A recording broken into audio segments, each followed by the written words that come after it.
በወንድኛ ቋንቋቸው ሊረዱ የሚገቧቸውን የፍቅር አሰጣጥ እንዴት ልንሰጣቸው እንችላለን ለሚሉት ለሴቶች እጅግ በጣም አሪፍ የሚጠቅም ቲፕ ነው ማለት ነው። ራሱ የሆነ ጊዜ እንዲኖረው መፍቀድ መቻል አለብን። አንዳንዴ ባላችን አሊያም ፍቅረኛችን ከኛ ጋር ብቻ እንዲሆን ከኛ ውጪ ሌላ ህይወት እንዳይኖር አይነት እንፈልጋለን። ያ ግን ትክክል አይደለም። ከከሌ ብለው የሚያስበልጡት ጓደኛ አላቸውና ያንን ከተረዳሽና ግንኙነታቸው ወይም ይሄ ያላቸው ቦንድ አሪፍና ፖዚቲቭሊ ከሆነ ለስራ ራስን ለመለወጥ አንድም በሌላ መንገድ ብቻ ያኛው ጓደኛው መልካም ሆኖ ካገኘሽው ከዛ ሰው ጋር ቢወጣ ቢገባ ሻይ ቡና ቢሉ እንደውም ያለውን እውቀት መረዳት ደግሞ ለዛኛው ሼር በማድረግ ያላቸው ግንኙነት አዲስ ነገር መፍጠር ሊችል ይሆናል ማለት ነው። ቆጮና ከዛ ነገሩ እንዲሰበሰብ ብታደርጊው እጅግ መልካም ነው። ከዛ በተቃራኒ ከሆነና ከጓደኞቹ ጋር አዳዲስ ነገሮችን ማድረግ የሚፈልጉና አላ አይደለ ንቁ መሆናቸውን ካወቅሽ ያ ጓደኛው ለባለቤትሽ አሊያም ለፍቅረኛሽ በብዙ አንግል ሊያግዘው እንደሚችል ካወቅሽ የሆነ ይሄ ስፔስ የሚባለውን ነገር ብትሰጪው እጅግ በጣም መልካም ነውና አንዳንድ ነገሮች ላይ ያስማሙን ይችላሉ።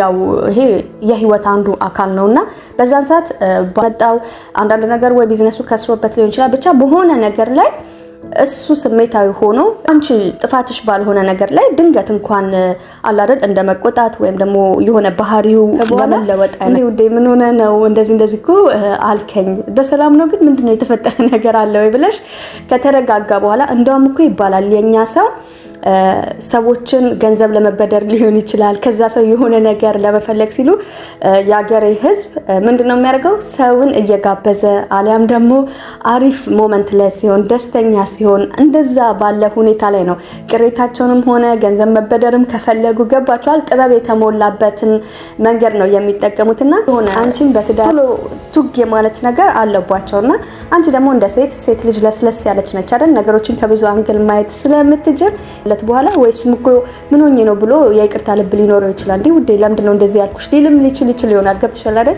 ስለዚህ ሴት ልጅ መወደዷ እንደምትወደድ ሲነገራት እጅግ በጣም ፍቅርን በዛ መንገድ ትረዳዋለች። ወንድ ልጅ የሚረዳበትን ቋንቋ ካወቅሽና ከተረዳሽ ምክንያቱም ወንድ ልጅ በትዳር ላይ ከሆንሽ ቤትሽን በምትይዥበት አያያዝሽ ሊሆን ይችላል ልጆችሽን ትሪት በምታደርጊበት መንገድ ይሆናል የራስሽ የሆነ ጊዜ እንዲኖርሽ ይፈልጋል አላ አይደለ የሆነ ብቻ የራስሽ ቢዚ የሚያደርግሽ ነገር ቢኖር ደስ ይለዋል የነቃች ለራሷ ጊዜ የምትሰጥን ሴት በዛም ሆነ በዚህ